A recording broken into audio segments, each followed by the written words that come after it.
To Afghanistan. I want to bring in Wahid Monawar now. He is the former Chief of Staff for the Afghan Ministry of Foreign Affairs. I want to make it clear that Mr. Monawar doesn't currently represent the Afghan government. But thanks for joining us. Let me ask you, you've previously served with Mr. Karzai. You've just heard there from the Taliban spokesperson. What do you make of all this?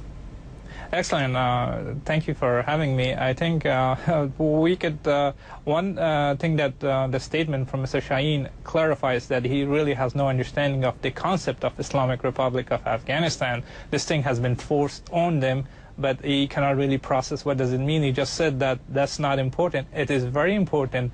For the past 2 days, the reaction that I have received from Kabul and throughout Afghanistan, people are quite disappointed that the name was used, the flag was raised. We have fought for the past 10 years against that. President Karzai has said that Afghanistan is open to all Afghans.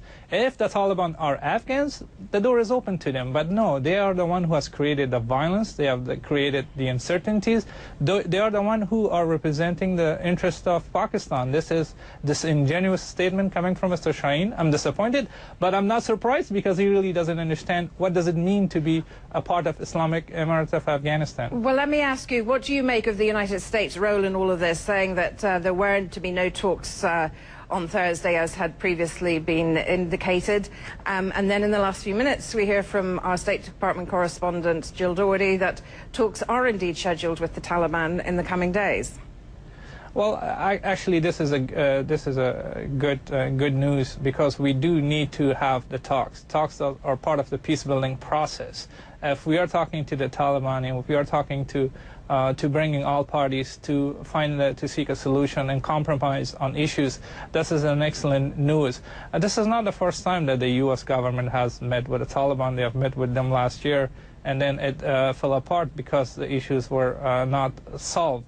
But I'm optimistic about this news. It's a good news, but I'm also really happy to hear the State Department spokesperson speaking that the name will be taken down. That will resonate well with the Afghan people. They are. And what about the Afghan government? I mean, what is President Karzai to make of all this? The talks are on, the talks aren't on.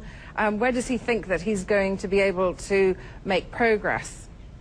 Well, President Karzai, as I mentioned, had said numerous times that Afghanistan is open to all Afghans. If the process is to initiate that, because for the past 12 years, we really did not have an address where to go and talk to the Taliban.